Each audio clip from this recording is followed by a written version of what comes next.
Welcome to A1 Telugu first news. ముందుగా headlines చూద్దాం. క్వాంటంలో ముందు వరుసలో ఏపీ నిలుస్తుందని లోకేష్ ధీమా. గ్లోబల్ టెక్ కంపెనీలు ఏపీలో పెట్టుబడులు పెట్టాలన్న పిలుపు. స్కిల్ డెవలప్మెంట్ స్టార్టప్స్ లో భారీ అవకాశాలున్నాయన్న మంత్రి. టెక్నాలజీ శక్తిగా రాష్ట్రాన్ని తీర్చిదిద్దుతామన్న లోకేష్ సంకల్పం.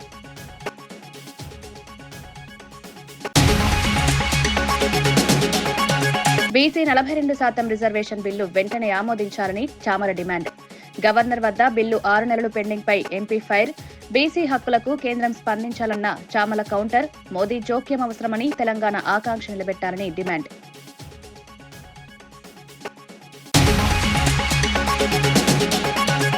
ఏడాది దాటినా పనిచేయని కూటమి ప్రభుత్వమని వైసీపీ నేత కార్మూరు ఫైర్. క్రెడిట్ చోరీ, అవ్యవస్థత తప్ప ఏమీ లేదన్న కార్మూరు విమర్శ. పంచాయతీ ప్రమోషన్లు జగన్ నిర్ణయమని వైసీపీ కౌంటర్. ప్రజలు మోసపోవడం లేదన్న కార్మూరు ఘాట్ హెచ్చరిక.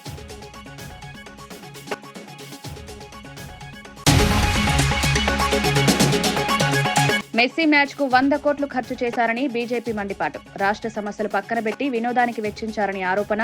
పాఠశాలలు, ఆసుపత్రులు దయనీయ స్థితిలో ఉన్నాయని విమర్శ. ప్రజలకు ప్రయోజనమేంటో చెప్పాలంటూ మహేశ్వర్ రెడ్డి ప్రశ్న.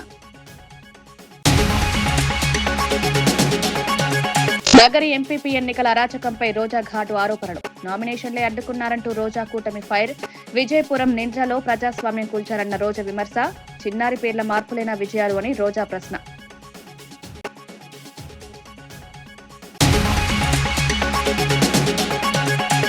రాష్ట్రంలో పరిశ్రమల ఏర్పాటుకు ప్రభుత్వం భూములు కేటాయిస్తున్న సందర్భంలో స్థానిక సమస్యలు తలెత్తితే వాటిని పరిష్కరించాల్సిన పూర్తి బాధ్యత ఇన్ఛార్జి మంత్రులదేనని ముఖ్యమంత్రి చంద్రబాబు స్పష్టం చేశారు.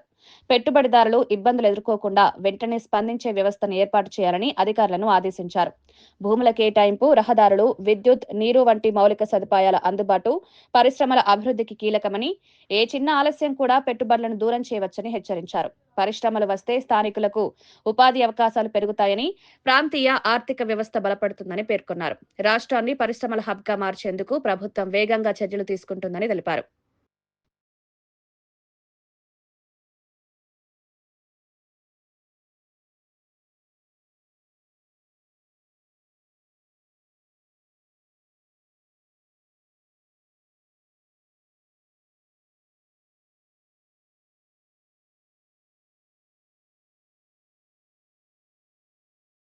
దేశం, రాష్ట్రంలో అనేక సమస్యలు పెరిగిన సమయంలో సీఎం రేవంత్ రెడ్డి 100 కోట్ల ప్రజాధనాన్ని మెస్సీ ఫుట్బాల్ ఎగ్జిబిషన్ మ్యాచ్ కోసం ఖర్చు చేయడం తీవ్ర ఆందోళన కలిగించే విషయమని బీజేపీ ఎమ్మెల్యే మహేశ్వర్ రెడ్డి వివరించారు. రాష్ట్రంలో మౌలిక వసతులు, పాఠశాలలు, ఆసుపత్రులు, రహదారులు దయనీయ స్థితిలో ఉండగా ఇలాంటి వినోద కార్యక్రమాల కోసం భారీ మొత్తాలు ఖర్చు చేయడం ప్రజలతో చేసిన ద్రోహమన్నారు. యువతకు క్రీడా అవకాశాలు పెరగడం మంచిదే కానీ ప్రజాధనాన్ని సమర్థవంతంగా వినియోగించాల్సిన అవసరం ఉందని వ్యాఖ్యానించారు. ఈ మ్యాచ్ వల్ల ప్రజలకు ఏ ప్రయోజనం జరుగుతుందో ప్రభుత్వం సమాధానం చెప్పాలని డిమాండ్ చేశారు.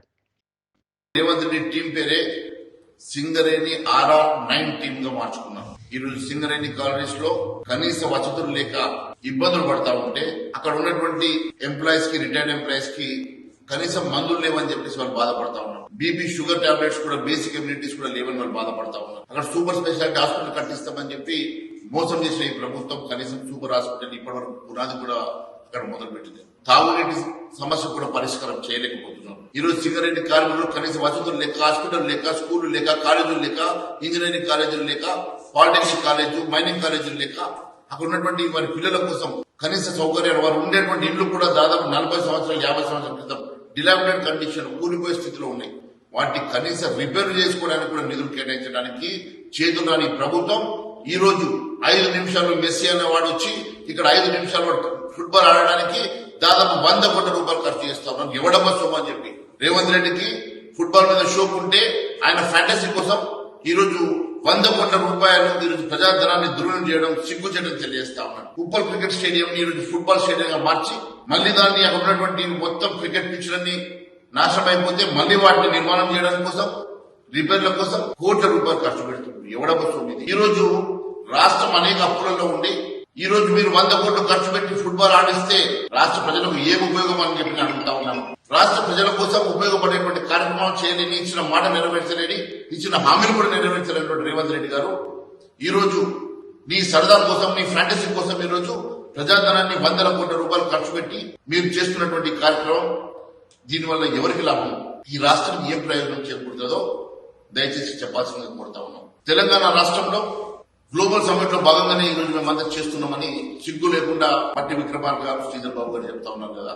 అసలు అది 8-9 తారీఖులో అది జరిగితే దాని తర్వాత 4 రోజుల తర్వాత 13వ తారీఖు జరిగేటువంటి ఈ కార్యక్రమానికి మన సంబంధం ఉందని అడుగుతా ఉన్నాను. వీక్షించడానికి వచ్చే టికెట్ 10,000 నుంచి 30,000 రూపాయలు నిర్ణయించారు. దాదాపుగా 70 కోట్ల రూపాయలు ఈ ఫీజు ద్వారా టికెట్లు అమ్మిన వాటి ద్వారా ఆ డబ్బంతా కూడా వెస్ట్ బెంగాల్ ఉన్నటువంటి ఒక ఈవెంట్ మేనేజర్ కంపెనీకి డబ్బులు పోతాయి. ఒక్క రూపాయి కూడా రాష్ట్ర ప్రభుత్వానికి రాదు. టీ షర్ట్ల మీద ఆయనతో ఫోటో దిగిన దానికి, ఫోటోగ్రాఫ్ చేయడానికి దాదాపు 10 లక్షల రూపాయలు మీరు ఛార్జ్ చేస్తూ ఉన్నారు. 150 మంది దగ్గర మీరు ఫోటోలు దించిపించి వచ్చిన డబ్బులు కూడా మరి అదే వెస్ట్ బెంగాల్ కంపెనీకి ఈవెంట్ మేనేజ్మెంట్ పోతా ఉంది. మరి రాష్ట్ర ప్రభుత్వానికి ఏం లాభం ఉన్నది? తెలంగాణలో స్థానిక సంస్థలు, విద్య, ఉద్యోగాల్లో బీసీలకు 42% రిజర్వేషన్లు కల్పించే బిల్లును కేంద్ర ప్రభుత్వం వెంటనే ఆమోదించాలని భువనగిరి ఎంపీ చామల కిరణ్ కుమార్ రెడ్డి లోక్సభలో డిమాండ్ చేశారు. రాష్ట్ర ప్రభుత్వం ఇప్పటికే కేబినెట్ లో ఆమోదించి అసెంబ్లీ తీర్మానం రూపంలో ఏకగ్రీవంగా ఆమోదించిన బిల్లును గవర్నర్ దగ్గర 6 నెలలుగా పెండింగ్ లో ఉంచడం తీవ్ర అన్యాయమన్నారు. బీసీల జనాభా, సామాజిక, ఆర్థిక పరిస్థితులను పరిగణలోకి తీసుకున్న నిర్ణయం ఇదని వివరించారు. ఓబీసీ వర్గానికి చెందిన ప్రధాని నరేంద్ర మోదీ స్వయంగా జోక్యం చేసుకుని ఈ బిల్లుకు ఆమోదం తెలపాలని కోరారు. తెలంగాణ బీసీల ఆకాంక్షలు నెరవేర్చడం కేంద్ర బాధ్యత అని స్పష్టం చేశారు. Employment and local body elections in state Telangana. Our Chief Minister Revanth Reddy Garu has done the cabinet and also in the Telangana Legislative Assembly unanimously passed the bill and to provide 42% reservations to BC sir. And this bill has been already sent 6 months back to the governor and it was not taken any decision sir. And I request from your chair to the Honorable Prime Minister, who also is the OBC leader, kindly intervene the matter and do needful to protect the interest of the BCs in Telangana, for which we are all shall ever be grateful to them. Thank you sir. Thank you. గత 10 ఏళ్లలో మాజీ CM KCR ఒక్కసారి కూడా ఉస్మానియా విశ్వవిద్యాలయానికి రాలేదని, varsity అభివృద్ధికి 200 కోట్లు కేటాయిస్తామని చెప్పి ఏమాత్రం నిధులివ్వలేదని TPCC general secretary Charan Kaushik Yadav విమర్శించారు. అయితే ముఖ్యమంత్రి రేవంత్ రెడ్డి పదవిలోకి వచ్చిన వెంటనే 2 సార్లు వర్సిటీని సందర్శించి విద్యారంగ సమగ్రాభివృద్ధి కోసం 1000 కోట్లు పెద్ద మొత్తంలో నిధులు కేటాయించారని తెలిపారు. విద్యాశాఖను సీఎం తన వద్దే ఉంచుకోవడం విద్యారంగంపై ఉన్న ఆయన కట్టుబాటును సూచిస్తుందన్నారు. హాస్టళ్లు, తరగతి గదులు, ఉద్యోగాల భర్తీ, పరిశోధన వాతావరణం వంటి అంశాలన్నీ దశలవారీగా మెరుగుపరుస్తున్నారని వివరించారు. తెలంగాణ విద్యార్థుల భవిష్యత్తు కోసం ఇది పెద్ద అవకాశమని పేర్కొన్నారు. తను ముఖ్యమంత్రిగా ఉన్నప్పుడు 200 కోట్ల రూపాయలు ఇస్తారని చెప్పేసి మాట ఇచ్చి ఉస్మానియా యూనివర్సిటీకి కనీసం రూపాయి కూడా ఇచ్చిన పాపన కేసీఆర్ గారు పోలేదు. ఉస్మానియా యూనివర్సిటీ కానీ తెలంగాణ రాష్ట్రంలో ఉన్నటువంటి యూనివర్సిటీలో పట్టించుకున్న పాపాన పోలేదు. తెలంగాణ రాష్ట్రంలో ఈరోజు ఏదైతే ప్రొఫెసర్ల కొరత ఉన్నదో దానికి కారణం కేసీఆర్ గారు. అదే కాకుండా ఏనాడు కూడా ఎడ్యుకేషన్ మీద రివ్యూ కూడా నిర్వహించిన సందర్భం మనం చూడలే. కానీ తెలంగాణ రాష్ట్రంలో ముఖ్యమంత్రి గారు రేవంత్ రెడ్డి గారు చేపట్టిన తర్వాత విద్యాశాఖను తనే మంత్రిగా వ్యవహరిస్తూ తెలంగాణ రాష్ట్రంలో విద్యా వ్యవస్థను ప్రక్షాళన చేసే ప్రయత్నంలో తెలంగాణ ముఖ్యమంత్రి రేవంత్ రెడ్డి గారు ముందుకు పోతా ఉన్నాడు. కాబట్టి ఈరోజు తెలంగాణ రాష్ట్రంలో ఉస్మానియా యూనివర్సిటీ అనేది తెలంగాణ గుండెకాయ లాంటి ఉస్మానియా యూనివర్సిటీకి 1000 కోట్లకు అదనపు నిధులు ఇస్తూనే జనరల్ గా వచ్చేటువంటి నిధులను కూడా బడ్జెట్ లో నిధులు కేటాయిస్తూ ముందుకు పోతా ఉంది కాంగ్రెస్ ప్రభుత్వం. దాన్ని చూసి ఓరవలేక బీఆర్ఎస్ పార్టీ నోటికి ఏదొస్తే అది మాట్లాడే ప్రయత్నం వారు చేస్తా ఉన్నారు. వారి వ్యాఖ్యలు తీవ్రంగా ఖండిస్తూ తెలంగాణ రాష్ట్రంలో కాంగ్రెస్ పార్టీ విద్యారంగానికి సంబంధించి ఇప్పటికే దాదాపు 10,062 టీచర్ ఉద్యోగాలు నింపింది. అదే కాకుండా 34,706 మంది టీచర్లను బదిలీ నిర్వహించింది. అదే కాకుండా 25,873 మందికి ప్రమోషన్లు ఇవ్వడమే కాకుండా జూనియర్ కళాశాలకు సంబంధించి 1,286 లెక్చరర్ పోస్టులు కూడా నింపిర్రు. అదే కాకుండా 65 మంది లైబ్రరీలను, 68 మంది జూనియర్ హాస్టళ్లను, అదే కాకుండా జూనియర్ కళాశాలలో పనిచేసే ఏదైతే జూనియర్ లెక్చరర్ వాళ్ళకి 55 మందికి ప్రిన్సిపల్ గా ప్రమోషన్ ఇస్తూనే 22 మందిని డిగ్రీ కళాశాలకు లెక్చరర్ గా ప్రమోషన్ ఇచ్చింది రాష్ట్ర ప్రభుత్వం. అదే కాకుండా ఆదర్శ పాఠశాలకు సంబంధించి తెలంగాణ రాష్ట్రంలో మౌలిక వసతుల కోసం దాదాపు 642 కోట్ల రూపాయలు ఇవ్వడమే కాదు, ఆ స్కూళ్లలో వాష్రూమ్లు కావచ్చు, అదే కాకుండా అదనపు గదులు నిర్మించాలని చెప్పేసి ప్రభుత్వం చదువు దేశంలో ముందుకు పోతా ఉంది. అదే కాకుండా అన్ని ప్రభుత్వ పాఠశాలలో ఉచిత విద్యుత్ సౌకర్యం కల్పించింది. అదే కాకుండా 10వ తరగతి ఇంటర్మీడియట్ పరీక్ష సమయంలో స్నాక్స్ కూడా రాష్ట్ర ప్రభుత్వం అందిస్తా ఉంది. చరిత్రలో ఎన్నడూ లేని విధంగా 1000 ప్రీ ప్రైమరీ సెక్షన్లు ప్రారంభించింది. విద్యార్థుల సామర్థ్యం పెంపునకు ఖాన్ అకాడమీ, ఫిజిక్స్ వాళ్ళ ఒప్పందాలు చేసుకున్నారు. అదే కాకుండా హై స్కూల్ విద్యార్థుల కోసం 3565 కంప్యూటర్ ల్యాబ్స్ ఏర్పాటు చేశారు. 19,800 ల్యాబ్స్ టీచర్ల అందజేశారు. అదే కాకుండా కుల మతాల భేదాలు లేకుండా విద్యార్థులంతా కలిసి చదువుకోవాలని చెప్పేసి సదుద్దేశంతో ప్రతి నియోజకవర్గానికి యంగ్ ఇండియా ఇంటిగ్రేటెడ్ రెసిడెన్షియల్ స్కూళ్లను స్థాపించాలని చెప్పి ప్రభుత్వం భావించి 78 నియోజకవర్గాల్లో 200 కోట్ల రూపాయలకు తక్కువ కాకుండా 20 నుంచి 25 ఎకరాలు ఏర్పాటు చేస్తా ఉంది రాష్ట్ర ప్రభుత్వం. అదే కాకుండా కోస్గిలో పాలిటెక్నిక్ కళాశాలను ఇంజనీరింగ్ కళాశాలను అప్గ్రేడ్ చేసుకొని ప్రభుత్వ అధీనంలో దాన్ని నిర్వహిస్తా ఉన్నారు. అదే కాకుండా కే సముద్రం కావచ్చు, పటాన్ చెరువు కావచ్చు, షాద్నగర్ కావచ్చు, మనుగురులో కొత్తగా ప్రభుత్వ పాలిటెక్నిక్ కళాశాలలు రాష్ట్ర ప్రభుత్వం ఏర్పాటు చేసుకున్నారు. అదే కాకుండా టెక్నికల్ ఎడ్యుకేషన్ సంబంధించి 240 మంది లెక్చరర్లను, 24 మంది లైబ్రరీలను, 46 మంది జూనియర్ అసిస్టెంట్ కూడా రాష్ట్ర ఉస్మానియా ఉద్యమం, తెలంగాణ త్యాగాల గురించి మాట్లాడే నైతిక హక్కు రేవంత్ రెడ్డికి లేదని ఎమ్మెల్సీ దాసోజు శ్రవణ్ తీవ్ర విమర్శలు చేశారు. ఉద్యమ సమయంలో విద్యార్థులపై తుపాకీ ఎక్కించిన వారిలో రేవంత్ కూడా ఉన్నారని ఆరోపించారు. యాదయ్య, వేణుగోపాల్ రెడ్డి వంటి అమరుల రక్తంతో తెలంగాణ సాకారమైందని, అలాంటి ఉద్యమకారులపై విరుద్ధ వ్యాఖ్యలు చేయడం నైతికంగా తప్పుడు చర్య అన్నారు. ముఖ్యమంత్రి అయిన తర్వాత కూడా రేవంత్ వ్యవహారం అహంకారంతో నిండి ఉందని, విఘ్నత, రాజకీయ పరిపక్వత లోపిస్తున్నాయని పేర్కొన్నారు. తెలంగాణ ప్రజల భావోద్వేగాలను అర్థం చేసుకునే నాయకత్వం అవసరమన్నారు. విద్య, ఉద్యోగాలు, బీసీ రిజర్వేషన్ల వంటి కీలక అంశాల్లో ప్రభుత్వం మాట నిలబెట్టుకోలేకపోతోందని విమర్శించారు. అట్లేమన్నా టార్జన్ లెక్క ఉండే టార్జన్ లెక్క కూడా లేడు, అది వేరు ముచ్చట. నేను ఇక రేవంత్ రెడ్డి గారు వినాలని చెప్తున్నా, ఊకే దయచేసి అట్లా మాట్లాడకండి. This is the feudal language. నేను క్రూర మృగాలతో పెరిగినానంటే నేను అంత క్రూరుణ్ణి అని చెప్పుకోవడం కోసం అనమాట. ఒక పాలకుడు సౌమ్యంగా ఉండాలి, ఆర్ద్రతతో ఉండాలి, మానవత్వంతో ఉండాలి, దార్శనికతతో ఉండాలి. అది వదిలిపెట్టి నేను క్రూర మృగాలతో ఎవని భయం అవుతుంది? నువ్వు పులితో ఆడుకో, నక్కతో ఆడుకో, ఎలుగుబంటితో ఆడుకో, ఎవని భయం అవుద్దా? సర్కస్లో కూడా చాలా మంది పొద్దున్న లేస్తే పుల్లకు భోజనాలు పెడతా ఉన్నారు, వాళ్ళు కూడా చూసిన అంటారు. ఇది ఏది మరి? What is it mean to A citizen? ఒక పరిపాలనకు నీ క్రూర మృగాలతో ఆటలాడుకోవడానికి ఏమైనా సంబంధం ఉందా? ఏమన్నా నువ్వేమైనా అటవీ శాఖ అధికారులను ఉద్దేశించి నువ్వు మాట్లాడుతుంటే అర్థం ఉంది. చదువుకునే సివిలైజ్డ్ విద్యార్థులు ఉస్మానియా యూనివర్సిటీకి వచ్చేసి చిల్లర మల్లర మాట్లాడుతుంటే నేను చూసిన, ఇగో ఈయన ఏడబుట్టిండా అంటే కల్వకుర్తి దగ్గర అదేదో ఊరు కొండారెడ్డిపల్లె కదన్న, కొండారెడ్డిపల్లె పుట్టిండు. ఇది కల్వకుర్తి నుండి మన్ననూరు అడవి ఫస్ట్ స్టేజ్కి పోయి చూస్తే 1 గంట 2 నిమిషాలు. ఇది 1 గంట 2 నిమిషాలు. ఈ 1 గంట 2 నిమిషాల దూరంలో పుట్టిండు అంటే దాదాపు అది అంత దూరంలో 60 రూపాయల కిరాయి. ఇప్పుడు ఇంత దూరంలో పుట్టిన ఆయనకు పులులు ఏడ తిరగడా పట్టిండు, ఈ అడవులలో ఎందుకు తిరగబోయిండు, అక్కడ ఏమన్నా ఆ గూడెలల్లా చెంచోలతోటి కోయలతోటి ఏమైనా చదువుకోనికి పోయిండో తెలియదు. ఇకపోతే ఇంకో ఊరు కొడంగల్కు తర్వాత అడవులకు ఎంత దూరం ఉందని చూస్తే 3 గంటల 44 నిమిషాలు. కొడంగల్కు అడవులకు 3 గంటల 44 నిమిషాలు. ఇకపోతే కొండారెడ్డిపల్లి, ఇంతకుముందు చెప్పింది కల్వకుర్తి, కొండారెడ్డిపల్లి కూడా గంతే సకదానం 3 గంటల 50 నిమిషాలు. ఇది గూగుల్లో మనమేం తయారు చేసినవి కాదు, గూగుల్లో మీరు కూడా కొడితే మీకు వస్తుంది. వనపర్తి 2 గంటల 25 నిమిషాలు.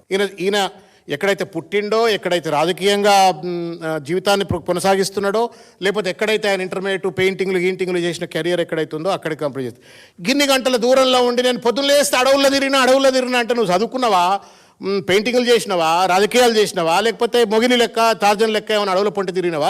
ఈ అడవుల భాష ఎందుకు నువ్వు ప్రజలకు చెప్పే ప్రయత్నం చేస్తున్నా అంటే దాని వెనుక ఒక అర్థం ఉంది. తెలివి తక్కువడు కాదు రేవంత్ రెడ్డి, తెలివి ఉండే మాట్లాడతాడు. ఏంటి అంటే నేను క్రూర మృగాలతో సావాసం చేసిన వాడిని అంటే నేనంత క్రూరుణ్ణి, నేను క్రూరుని కాబట్టి నాతో జర జాగ్రత్తగా ఉండండి అనేటువంటి ఒక వ్యవహారం ప్రతిసారి చెప్తా ఉన్నాడు. ఇది ఫ్యూడల్ లాంగ్వేజు, ట్రైబలిస్టిక్ లాంగ్వేజు.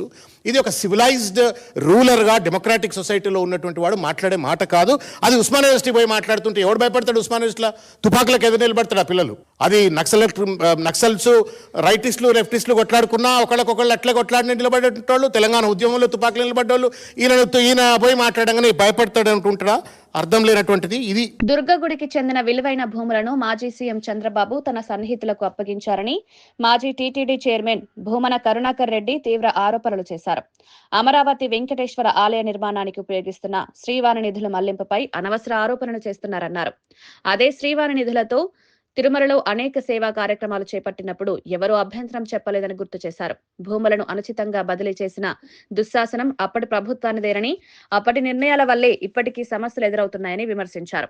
టీటీడీని రాజకీయ ప్రయోజనాలకు వాడుకోవడం సరైంది కాదని, భక్తులకు సేవే ముఖ్యమని పేర్కొన్నారు. ప్రభుత్వాలు మారినా భక్తుల సేవలు ప్రభావితం కాకుండా చూడాలని భూమన అభిప్రాయపడ్డారు. కారణం తిరుమల వేదికగా ఒక విషయాన్ని ఎత్తితే మొత్తం అంతా కూడా దేశానికి అంతగా ప్రాగిపోతుంది. దాని మీద ఎన్ని రకాలుగా మాట్లాడినా కూడా చెల్లుబాటు అవుతుందిలే మనం మాట్లాడితే అన్నటువంటి ఆలోచన కాదా మీకు?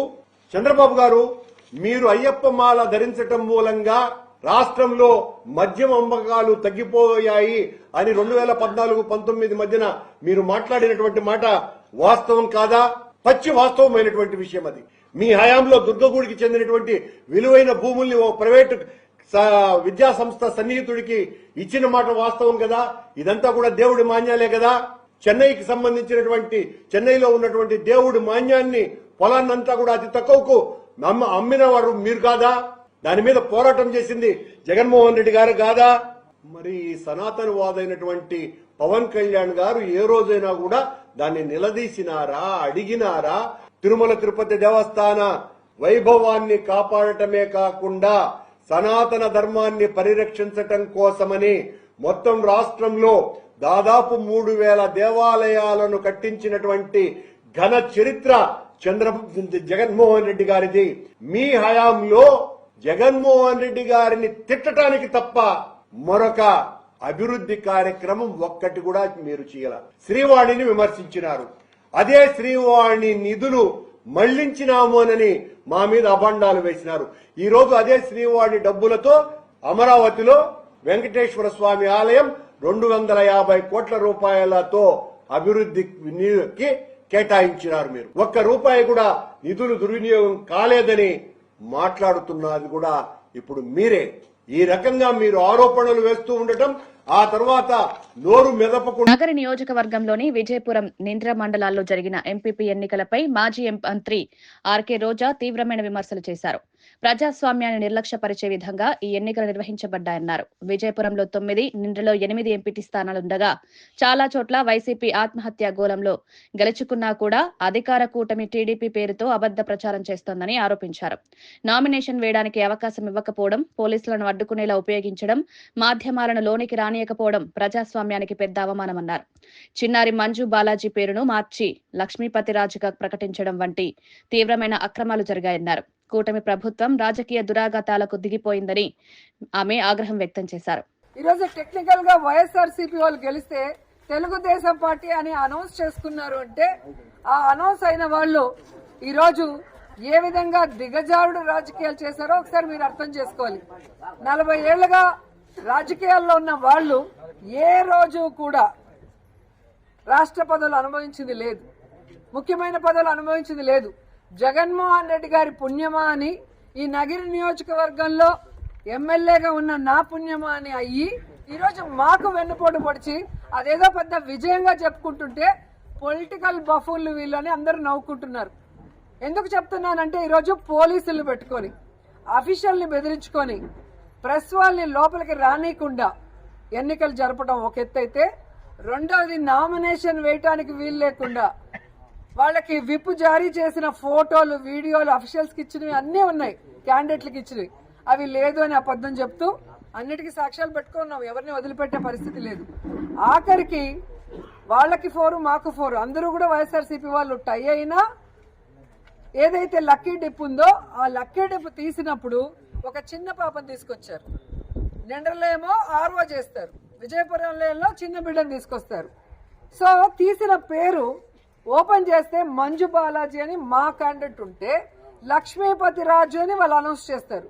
వెంటనే ఆయన పరిగెత్తుకుంటూ వెళ్ళి ఆ పేపర్ లాక్కుని తిప్పి ఆ ఎలక్షన్ కమిషన్ కెమెరా ఏదైతే ఉందో దానికి చూపించడం జరిగింది. మరి తప్పు చేయకపోతే డిఎల్డిఓ ఇందిరమ్మ ఎందుకు తప్పుడు పేరు అనౌన్స్ చేసి గబగబా వెళ్లిపోయిందో ఆన్సర్ చెప్పాలి. ఎందుకు కెమెరాల్ని రానియకుండా బయటికి తరిమేసిందో చెప్పాలి. ఎవరిని వదిలిపెట్టే పరిస్థితి లేదు. న్యాయబద్ధంగా జరగాల్సిన ఎన్నికని న్యాయబద్ధంగా చేయనీయకుండా వెన్నుపోటు రాజకీయాలు చేసి ఈ రోజు వాళ్ళకి అనౌన్స్ చేసి అఫీషియల్స్ అంతా బతికి బయటపడతామంటే అది కుదరదు.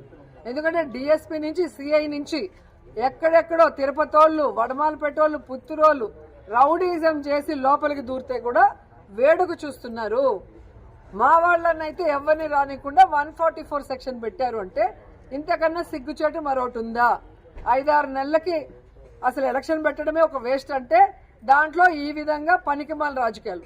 ఈ రోజు ఒక్కటే చెప్తున్నా, నిండ్రలో విజయపురంలో ఎవడైతే ఎంపీపీగా నెగ్గానని సంకలు గుద్దుకుంటున్నాడో వాళ్ళకు ఓట్లేసిన పనికి మాలిన ఎదవలకి Bheemili MLA Ganta Srinivasarao CM program coordinator Pendurthi Venkatesh తో కలిసి కాపులుప్పాడలో ఏర్పాటవుతున్న కాగ్నిజెంట్ శంకుస్థాపన కార్యక్రమానికి సంబంధించిన ఏర్పాట్లను పరిశీలించారు.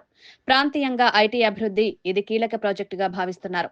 విశాఖపట్నం ఐటీ రంగంలో మరో ముఖ్యమైన మైలురాయి చేరుకోబోతోందని గంటా చెప్పారు. ఈ ప్రాజెక్టు ద్వారా వేలాది మందికి ఉపాధి అవకాశాలు కలుగుతాయని, స్థానిక యువతకు ఐటీ రంగంలో ప్రవేశానికి మంచి అవకాశం లభిస్తుందని పేర్కొన్నారు. ప్రభుత్వం పరిశ్రమలకు ప్రోత్సాహకాలు, అవసరమైన మౌలిక సదుపాయాలు అందించడంలో దృష్టి పెట్టిందని తెలిపారు.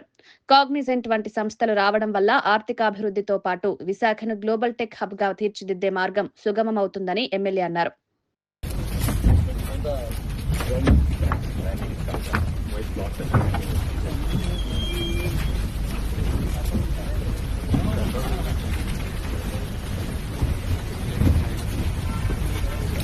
సంబంధించి కూడా ఒక ఇంపార్టెంట్ మీటింగ్ రేపు జరగబడతాం. దీనికి సంబంధించి ఐటీ మంత్రి లోకేష్ గారు ఈరోజు రాత్రి విశాఖపట్నం చేరుకుంటా ఉన్నారు. రేపు మార్నింగ్ 9 o'clock నుంచి గౌరవ ముఖ్యమంత్రి గారు వచ్చేదాకా కూడా దాదాపు 7 కంపెనీలు, ఐటీ కంపెనీలు, ఇందులో మన కాగ్నిజెంట్తో పాటు సత్తన్న, సత్వా, తర్వాత ఏసీఐ, ఇట్లా మొత్తం అన్నీ కూడా దాదాపు 7 ఐటీ కంపెనీలు. పోయినసారి వచ్చినప్పుడు కూడా ఒక 5 ఐటీ కంపెనీలకు మనం ఆ రోజు ఇంక్లూడింగ్ లహేజా, వరల్డ్ ట్రేడ్ సెంటర్, అవన్నీ కూడా మళ్ళీ రేపు ఒక 7 ఐటీ కంపెనీలకి శంకుస్థాపన. అవి అయిపోయిన తర్వాత ఈ ప్రధానంగా కాంగ్రెస్ ఏదైతే ఎంతకాలంగా ఎదురు చూస్తా ఉన్నారో విశాఖ వాసనే కాకుండా ఆంధ్రప్రదేశ్ రాష్ట్రం మొత్తం కూడా ఒక గేమ్ చేంజర్గా మనం ఏదైతే మన గూగుల్ వచ్చిందో అలా ఇది ప్రాధాన్యతగా ఒక కాంగ్రెస్ కంపెనీ. లక్షలాది మంది ఐటీ ఎంప్లాయీస్ ఈరోజు ఈ పెద్ద ఐటీ దిగ్గజంగా ఉన్న టాప్ 10 కంపెనీస్లో కాంగ్రెస్ కూడా. మరి అటువంటి కాంగ్రెస్ వాళ్ళ విశాఖలో కార్యకలాపాలు చేయడం ద్వారా ఇక్కడ ఓన్ బిల్డింగ్ ఏదైతే మన ఈ ఐటీ కేంద్రం అనే ప్రాంతంలో వాళ్ళ సొంత భవనం నిర్మాణం కోసం రేపు గౌరవ ముఖ్యమంత్రి గారు గ్రౌండ్ బ్రేకింగ్ సెరమనీ కూడా జరుగుతాం. మనం మొన్ననే చెప్పుకున్నాం, హైదరాబాద్లో ఆ రోజు మైక్రోసాఫ్ట్ వచ్చిన తర్వాత ఎలాగైతే హైదరాబాద్ ఒక ఐటీ కేంద్రంగా మొత్తం ఈరోజు దేశంలోనే. డ్రగ్స్ కేసులో ప్రధాన నిందితులను సమర్థిస్తున్నట్లు జగన్ వ్యవహరిస్తున్నారని టీడీపీ అధికార ప్రతినిధి మేడా విజయశేఖర్ రెడ్డి ఆరోపించారు. అమరావతిలో నిర్వహించిన మీడియా సమావేశంలో మాట్లాడిన ఆయన, రాష్ట్ర యువత భవిష్యత్తును నాశనం చేసే డ్రగ్స్ ముఠాలను నిలువరించడంలో ప్రభుత్వం విఫలమైందన్నారు. పోలీసులు, విచారణ సంస్థలు ట్రేస్ చేసిన కీలక నిందితులను రాజకీయ ఆశ్రయం కల్పించి రక్షించే ప్రయత్నం జరుగుతోందని విమర్శించారు. వైసీపీ పాలనలో డ్రగ్స్, గంజాయి రవాణా భారీగా పెరిగిందన్నారు. రాష్ట్రంలో చట్ట వ్యవస్థ దెబ్బతింది, నేరస్తులు ధైర్యంగా తిరిగే పరిస్థితి ఏర్పడిందని ఆరోపించారు. యువతను రక్షించడానికి కఠిన చర్యలు చేపట్టాలని, డ్రగ్ మాఫియా రాజకీయ ఆశ్రయదాతలను బహిర్గతం చేయాలని డిమాండ్ చేశారు. చేయించి వేరే దేశాలకు కూడా మీరు ఎక్స్పోర్ట్ చేయించి ఈ రాష్ట్రంలో ఒక డ్రగ్స్ సామ్రాజ్యాన్ని సృష్టించి ఈరోజు మీరు కథలు చెప్తున్నారంటే ఎవరైనా నమ్ముతారా? జగన్ రెడ్డి, ఒక్కసారి రాష్ట్ర ప్రజలందరూ ఆలోచించండి. మొన్నటికి మొన్న వైసీపీ విద్యార్థి విభాగం విశాఖపట్నం అధ్యక్షుడు కొండారెడ్డి డ్రగ్స్ విషయంలో ఈగల్ టీంకు పట్టుబడితే ఆయన చెప్తున్నది ఏంటి? ఏదో చిన్నపిల్లవాడు, ఏదో తెలియజేశాడు, అతనికి ఏమి సంబంధం లేదు, అతని ఇట్ట విషయాల్లో రాడు, కావాల్సి గల ఈగల్ టీమే పట్టుకుందని మాట్లాడుతున్నాడు. నేను ఒక్కటే సూటిగా ప్రశ్నిస్తున్నా, జగన్ రెడ్డి, ఎందుకు కొండారెడ్డి మీదే అంత కక్ష ఈగల్ టీంకి? ఎవరైతే తప్పు చేస్తారో వాళ్ళనే పట్టుకుంటారు కానీ ఈగల్ టీం నిరపరాధులను పట్టుకుంటారా? ఎందుకు కొండారెడ్డి అనే వ్యక్తి మీద ఎందుకు ఈ కక్ష ఈగల్ టీంకి? ఒక్కసారి ఆలోచించండి. అట్లాగే కొండారెడ్డి అనే వ్యక్తి ఈరోజు మీ విశాఖపట్నం విద్యార్థి విభాగం అధ్యక్షుడు, అంతకుముందు వేల కోట్ల రూపాయల మీ గంజాయి దందాలో, డ్రగ్స్ దందాలో అతనికి పార్ట్నర్షిప్ లేదా? కాలేజీల్లో కానీ యూనివర్సిటీల్లో కానీ కొన్ని వందల వేల మందిలో విద్యార్థులను పెట్టి వారి ద్వారా డ్రగ్స్ సరఫరా చేయించింది కొండారెడ్డి కదా. ఒక్కసారి రాష్ట్ర ప్రజలందరూ కూడా ఆలోచించాలి. ఏడాదిన్నర కాలంలో కూటమి ప్రభుత్వం అభివృద్ధి పేరుతో ఏమీ చేయలేదని, అప్పులు, అరాచకాలు, క్రెడిట్ చోరీలే కొనసాగుతున్నాయని వైఎస్ఆర్సీపీ ప్రతినిధి కారుమూరి వెంకటరెడ్డి అన్నారు. డీసీఎం పవన్ కళ్యాణ్ పంచాయతీ శాఖలో 10,000 మందికి ప్రమోషన్లు ఇచ్చామని చెప్పడం వాస్తవానికి విరుద్ధమని, అవి జగన్ ప్రభుత్వం తీసుకున్న నిర్ణయాలని వివరించారు. ప్రజల సమస్యలు పెరిగినా ప్రభుత్వం వాటిపై చర్యలు తీసుకోకపోవడం విచారకరమని పేర్కొన్నారు. పట్టణ, గ్రామీణ మౌలిక వసతుల అభివృద్ధి, ఉపాధి అవకాశాల సృష్టిలో ప్రభుత్వం పూర్తిగా విఫలమైందన్నారు. ప్రజల డబ్బుతో చేసిన పనులను తమ క్రెడిట్ గా చూపుకోవడం సరికాదని విమర్శించారు. రాష్ట్రం మొత్తం పరిపాలన గందరగోళంగా మారిందని, ప్రజాభిమానం వైసీపీ వైపే ఉంటుందని కారుమూరి పేర్కొన్నారు. క్రెడిట్ చోరీ కూడా బాగా చేస్తా ఉన్నారు. పక్కనాడికి పుట్టినటువంటి బిడ్డని వీళ్ళ ఖాతాలో ఎట్లా వేసుకోవాలి, లేదంటే పక్కనాడికి పుట్టినటువంటి బిడ్డకి వీళ్ళు వాళ్ళొక పేరు పెడితే వీళ్ళు దాన్ని పేరు మార్చి ఎలా పెట్టాలనేటటువంటి తాపత్రయంలో ఇప్పుడున్నటువంటి ప్రభుత్వం తప్ప ఇంతకు మించి వాళ్ళు చేస్తుంది ఏం కనపడలా. నేను ఈరోజు పత్రికల్లో చూడంగానే ఆశ్చర్యం అనిపించింది. నార్మల్గా క్రెడిట్ చోరీ అనగానే మనకు చంద్రబాబు నాయుడు గారు, లోకేష్ గారు గుర్తొస్తూ ఉంటారు. దానికి మించి నేనేమన్నా తక్కువ తిన్నానా? నేను కూడా చంద్రబాబు నాయుడు గారికి దత్తపుత్రుడినే కదా. ఈ కూటమి ప్రభుత్వంలో నేను ఉప ముఖ్యమంత్రిగా ఉన్నా కదా, నేను కూడా క్రెడిట్ చోరీ చేయకపోతే ఎట్లా అని పవన్ కళ్యాణ్కి ఎవరన్నా చెప్పారో మరి ఆయనకే వచ్చిందో గానీ, ఈరోజు మీరు చూస్తే పదోన్నతులు ఇచ్చాం, ప్రజలకు సేవలు అందించండి. కూటమి ప్రభుత్వం వల్లే పంచాయతీరాజ్లో 10,000 మందికి పైగా పదోన్నతులు వచ్చినాయి అంట. అంటే ఏంటంటే ప్రమోషన్స్ ఇచ్చారంట. నేను అడుగుతా ఉన్నా సూటిగా, అసలు మీ శాఖలో ఏంటో మీకేమన్నా అవగాహన ఉందా పవన్ కళ్యాణ్ గారు? అసలు ఈ ఉద్యోగాలు ఏంటో, ఈ పదోన్నతులు ఏందో అసలు కనీసం మీకేమన్నా?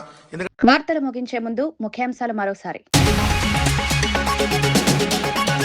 క్వాంటంలో ముందు వరుసలో ఏపీ నిలుస్తుందని లోకేష్ ధీమా. గ్లోబల్ టెక్ కంపెనీలు ఏపీలో పెట్టుబడులు పెట్టాలన్న పిలుపు. స్కిల్ డెవలప్మెంట్, స్టార్టప్స్ లో భారీ అవకాశాలున్నాయన్న మంత్రి.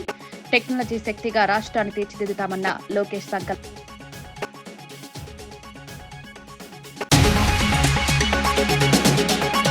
బీసీ 42% రిజర్వేషన్ బిల్లు వెంటనే ఆమోదించాలని చామర డిమాండ్. గవర్నర్ వద్ద బిల్లు 6 నెలలు పెండింగ్ పై ఎంపీ ఫైర్.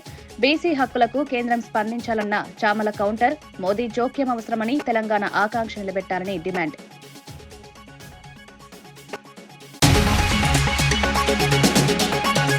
ఏడాది దాటినా పనిచేయని కూటమి ప్రభుత్వమని వైసీపీ నేత కారుమూరి ఫైర్. క్రెడిట్ చోరీ, అవ్యవస్థత తప్ప ఏమీ లేదన్న కారుమూరి విమర్శ.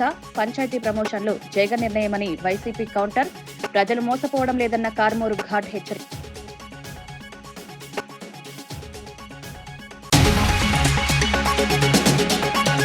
మెస్సీ మ్యాచ్ కు 100 కోట్లు ఖర్చు చేశారని బీజేపీ మండిపాటు. రాష్ట్ర సమస్యలు పక్కన పెట్టి వినోదానికి వెచ్చించారని ఆరోపణ. పాఠశాలలు, ఆసుపత్రులు దయనీయ స్థితిలో ఉన్నాయని విమర్శ.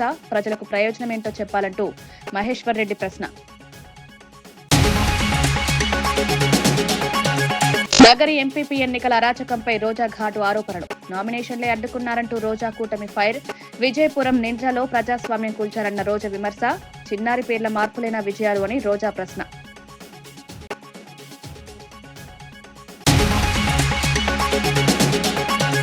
ఇవి ఈనాటి వార్తా విశేషాలు. మరో బులెటిన్లో మళ్ళీ కలుద్దాం. నమస్కారం.